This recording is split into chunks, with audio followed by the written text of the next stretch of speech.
নাহমাদুহু ওয়া নুসাল্লি আলা রাসূলিহিল কারীম আম্মা বা'দ। সম্মানিত সামিনে কেরাম, আসসালামু আলাইকুম ওয়া রাহমাতুল্লাহি ওয়া বারাকাতুহু। আমাৰ আজি আলোচনাৰ বিষয়বস্তু হ'ল যে ৰমজান মাহত যে আল্লাহ তবাৰক তাআলাই যি নফস আজি শয়তান আছে এই শয়তানক কয়েদ কৰি লয়, তাৰ পিছতো মুছলমানৰ দ্বাৰা এই মাহটোত কিয় গুনাহ হয় এই সম্পৰ্কে আলোচনা কৰা, যিহেতু ই এটা বহুত ডাঙৰ প্ৰশ্ন। আল্লাহ নবী সাল্লাল্লাহু আলাইহি ওয়াসাল্লামে হাদিসে পাকত ইরশাদ ফরমাইছে যে আন আবি হুরাইরাতা রাদিয়াল্লাহু তাআলা আনহু আন্না রাসূলুল্লাহি সাল্লাল্লাহু আলাইহি ওয়াসাল্লাম قال إذا دخل شهر رمضان فتحت أبواب الجنة وغلقت أبواب النار وصفدت الشياطين أو كما قال عليه الصلاة والسلام। এই হাদিসে পাকৰ মাহফুম হ'ল যে যেতিয়া ৰমজান মাহ আৰম্ভ হয় তেতিয়া জান্নাতৰ দৰৱাজাবিলাক খুলি দিয়া হয় আৰু জাহান্নামৰ যি দৰৱাজা আছে তাক বন্ধ কৰি দিয়া হয়, আৰু যি শয়তান আছে সেই শয়তানবিলাকক আল্লাহ তবাৰক তাআলাই কায়েদ কৰি লয়। আৰু এটা হাদিসৰ মাহফুম আল্লাহৰ নবী সাল্লাল্লাহু আলাইহি ওয়াসাল্লামে ফৰমাইছে যে ৰমজান মাহত এজন পুকাৰনেৱালা ফৰিস্তাই এলান কৰে যে এ भलाई के चाहने वाले भलाई के काम पे आगे बढ़ और बुराई के चाहने वाले अपने बुराई से रुक जा।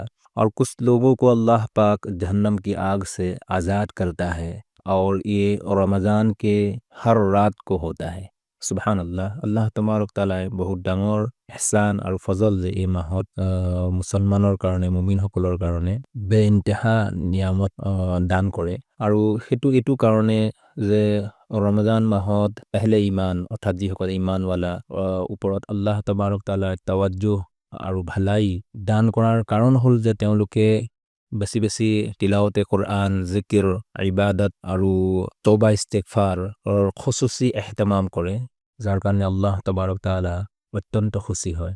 কিন্তু তাৰ পিছতো যে মুছলমানৰ দ্বাৰা এই মাহটোতো গুনাহ হৈ যায়, তাৰ কাৰণ হ'ল যে আল্লাহ তবাৰক তাআলাই কোৰআন শৰীফত ফৰমাইছে যে ইন্নান নাফসা লাআম্মাৰাতুম বিসসুই।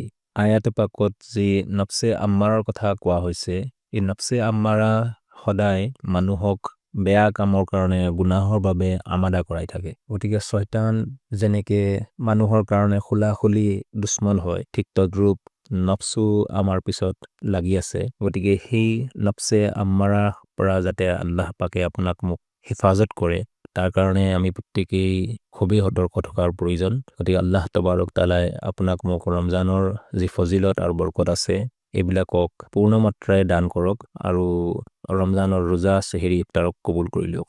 আমিন। আসসালামু আলাইকুম ওয়া ৰাহমাতুল্লাহি ওয়া বাৰাকাতুহু।